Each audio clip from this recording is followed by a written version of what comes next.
Thursday, and I'm back from the gym, and I'm tired.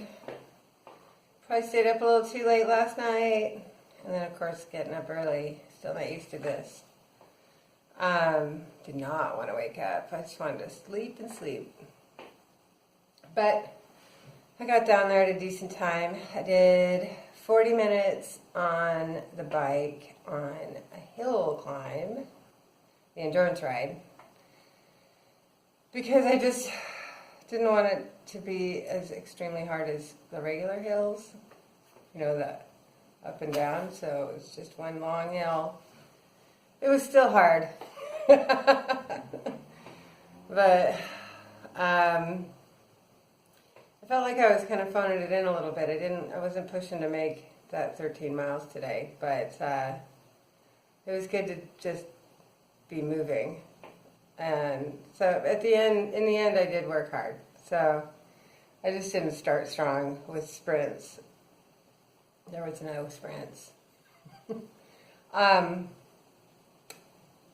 did do kettlebells, 3 sets of 10 reps of side dips each side and kettlebell swings, and then 4 sets of 10 reps of the stability ball holding the medicine ball. And I'm really starting to feel that in my core when I'm doing it, so I think there's some efficacy there to both the kettlebell swings and the medicine ball lifts. I don't know what to call that exercise while sitting on a stability ball. I was bold again today. I could not access the stability ball and the medicine ball and the kettlebell without getting in between someone and their mirror. This time a girl. She likes to set up her yoga mat immediately in front of all of the free weights and other equipment. That's all in one part of the gym. And she blocks that corner with her yoga mat. So it was a pretty obtrusive move for me to go in there and get that stuff.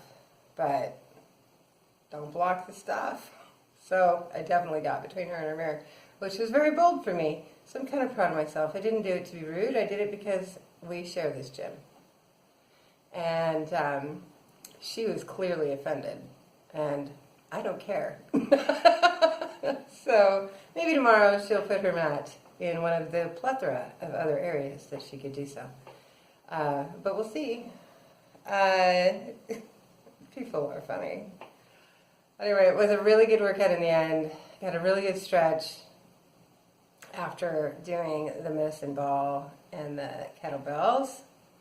I think the kettlebells and the medicine ball saved it, because the kettlebells are very vigorous and the medicine ball is a very focused effort. I mean, you really have to concentrate on all of the parts that are moving to keep it from getting off balance. And so I think that saved my workout that started out to be me sort of phoning it in. Today's going to be a good day, I can tell. I'm in a good mood. And even though I'm tired. So I have been told that I should make a t-shirt that says green juice, small plates, but I need a third item. So what's my third item? Green juice, small plates. It needs to be something internal, emotional side of the work. What's it going to be? Maybe something about meditation, but going to have to fill out that mantra. It's not complete. So suggestions, bring it. All right, you guys have a great day. Green juice, small plates.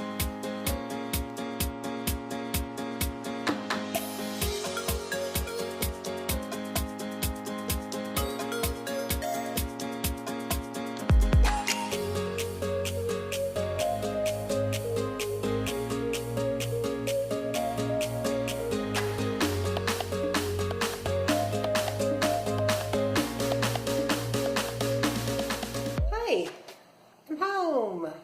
It's Thursday night. And It's an okay day. A lot of work. Some of it kind of frustrating. So I'm not kind of in a cranky mood, honestly. Did okay on nutrition. I really wanted to just munch on things all day. Not because I was hungry, but I just felt like munching. I think my anxiety is getting up a little bit, but I was really hungry this morning after the gym. And so I did not wait for the kitchen to open to get breakfast. I had a half a cup of granola, Quaker Naturals granola with raisins, and a coconut milk yogurt mixed together for breakfast. And then I had green juice when the kitchen opened. Later I had a handful of almonds and a mango bar, which is pressed fruit, which is the equivalent of exactly one mango, which isn't too bad. It's 70 calories and there's no added sugar. And then lunch, I had an excellent lunch. I had poached halibut with lemon on top and asparagus and 2 little baby turnips sprinkled with some Cholula. And that was a delicious and a very healthy lunch. I love fish. And then I wanted to munch all afternoon. I kept drinking water because I've not been good about my water. I wasn't hungry. I just think my anxiety is getting up a little and it makes me want to munch. I just want to be busy. And my answer to that in the past has been to stuff my face. And I was busy at work, but my brain wants something else to do, I think. So, yeah, the anxiety is starting to come up. I think it's because now it's time to, do laundry, pack your luggage, check in for your flight. It's on. So I think I'm going to do a little meditation, guided meditation with that app that I like. I just need to calm my shit down, I think. Because there's not any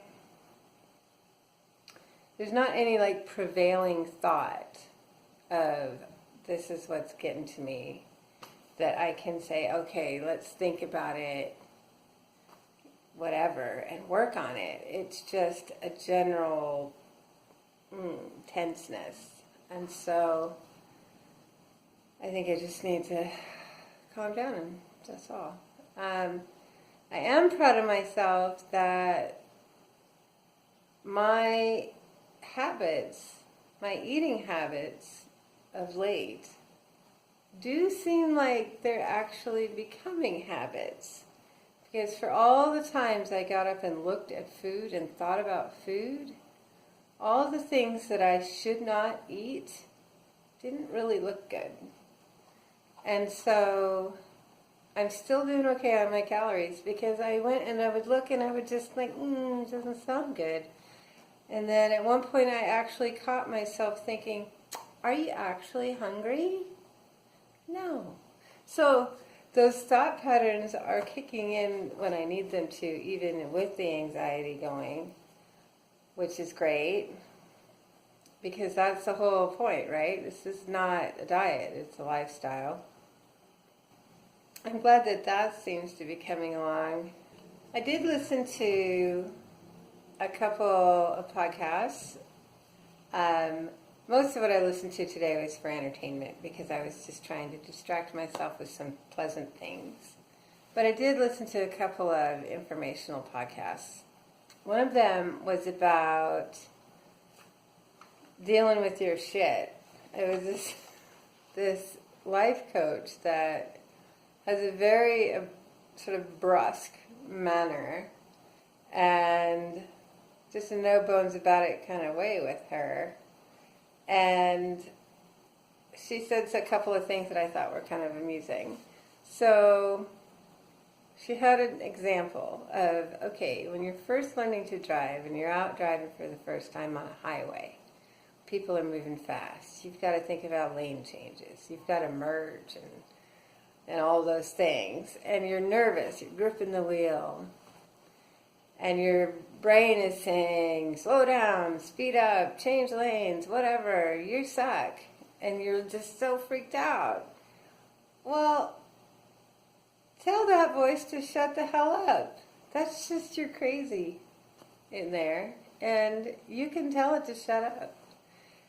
And she said for her, when she was young, she realized that it really is something you can just say, shut up. But what? Go away. And I thought that was a funny thing, to just sort of separate yourself from the voice, the mean voice, that we've all got our little mean voice. And I do. I do a lot of really negative self-talk.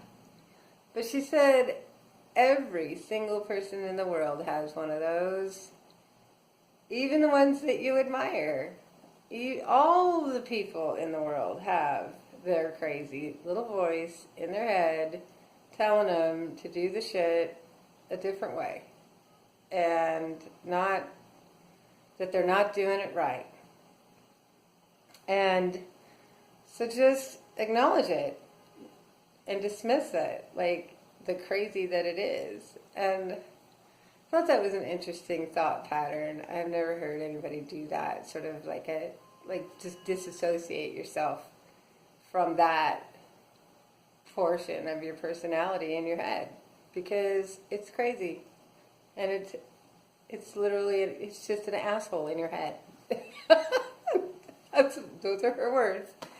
And realize that everybody in the world has a little asshole in their head telling them mean things. And you just have to learn to say, screw you. I'm not listening. And anybody, her words again, anybody who says that they don't have that in their head, that they're so confident and comfortable that they don't have that, is lying. And that made me laugh, just the way she was so direct about it. So there's a thought for any of you that might feel inclined to disassociate yourself from the asshole in your head. Apparently there are those that can. Another thing I listened to is about nutrition and blood sugar. So diabetes in my family is pretty prevalent. My mother was diagnosed with diabetes at the age of 4. Her pancreas failed to produce insulin. And then type 1 diabetes. And then my sister is type 2 diabetic. My grandfather, type 2 diabetic. I've always had high blood sugar, although not formally diagnosed as diabetic, because I'm more careful on my nutrition, generally speaking. And I have always felt, based on a lot of research that I did when I was young, that my mother's psychosis was partially induced by being heavily self-medicated and type 1 diabetic. So her blood sugar would go up and down and up and down. She had been diabetic all her life, taking insulin shots, and so she would moderate her insulin intake depending on how she felt and what her blood sugar was, in reaction to eating not what she should be and doing drugs and alcohol all along the way when she shouldn't be. And there are studies that say that that blood sugar extreme fluctuations alongside underlying mental illness anyway can end up with some pretty extreme psychosis. And I believe that in her case. I think she was already, she already had mental illness. She was already bipolar. And then to throw in the blood sugar variations and drugs and alcohol was a recipe for a major mental illness. And I haven't found a study that disproves my thought on that. Anyway, So along those same lines, I've always felt very strongly that keeping an eye on your blood sugar and being aware of glycemic impact of the food that you're eating is important. And so this podcast that I was listening to today said that 60% of us who do not moderate our blood sugar will have memory loss, substantial cognitive loss as we age. So it starts with a foggy brain, and then it goes into you can't think of the words for the sentence you're trying to finish, and then it's true memory loss. And 60%, and this isn't like, oh, you're severely ill. This is just you're comfortable filling yourself with a bunch of sugar in a hurry and letting your blood sugar get spiked because you need a 3 o'clock bump, and then filling your belly full of simple carbs with dinner. So you have these huge spikes, large drops, huge spikes, large drops. That's all they're talking about. And that is the American diet. So that was really surprising to me. And I know from my experience that, at least in the U.S., I can't speak to other countries, but at least in the U.S., yes, diabetes is everywhere, very widespread illness. And it's treatable to a point. But this country, we don't care about diabetes. We just don't. People don't die from it as far as we're aware. It's just not discussed. Oh, I got some metformin, I'll be fine. I got whatever, I'll be fine. Oh, my blood sugar's high. So is everybody else's. Whatever. And it's really too bad, because you could be just walking right into, dementia? Massive memory loss?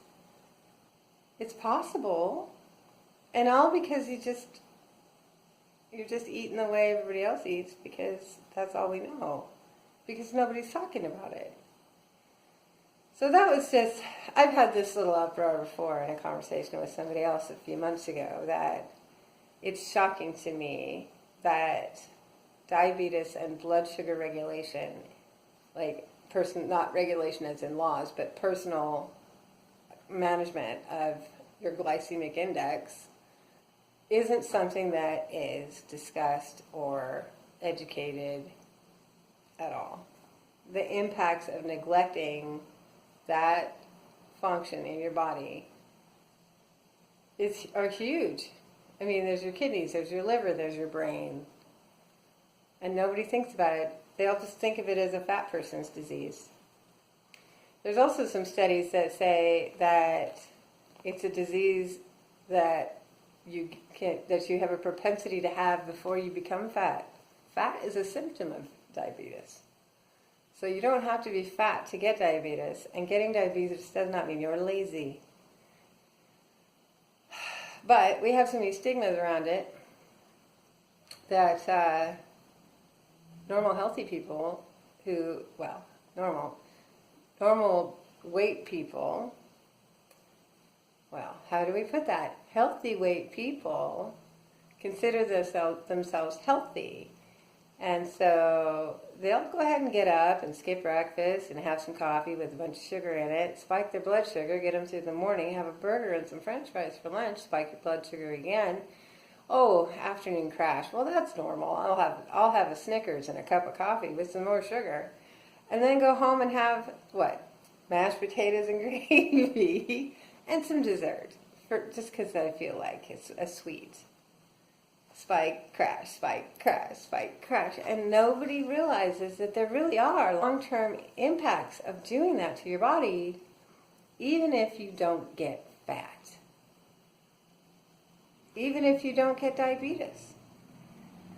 And so that was fascinating, and I got to say slightly validating, because these are things that I've been reading about for years. I read about diabetes and psychosis and the effects of major mismanagement of blood sugar on your mental health when I was younger because I needed to understand what went wrong with my mother. She was horribly abusive, like unexplainably abusive. And so what went wrong? And everybody said, oh, mental health issues are hereditary. Oh my God, am I going to end up like that? Because it just seemed so crazy. I mean, she was okay when I was little, and then she wasn't. And so what happened? And that's what happened. And nobody talks about it. These are old studies. They're not new. This information's been out there for a long time. And yeah, it's just, we like sugar. That's all there is. And here we are. And we're going to do this to our brains, and nobody's going to talk about it. Do it to our bodies. I mean, half my family now is going to die, and it's really a lot of it from sugar. Just sugar in various forms. Yeah, nobody cares. So is my rant about sugar, which I enjoy. Believe me, I do. But I just think we need to learn some moderation for our own sake. If you've got some brain fog going, or you can't seem to find all the words for all your sentences lately, you might think about looking at your sugar. Are you spiking and dropping and spiking and dropping? Because that's what they're saying. Well, that's what the studies say, but nobody's talking. All right. That's enough of my sugar rant for the day. I'm going to do a meditation and see if I can be a nicer person for the rest of the evening.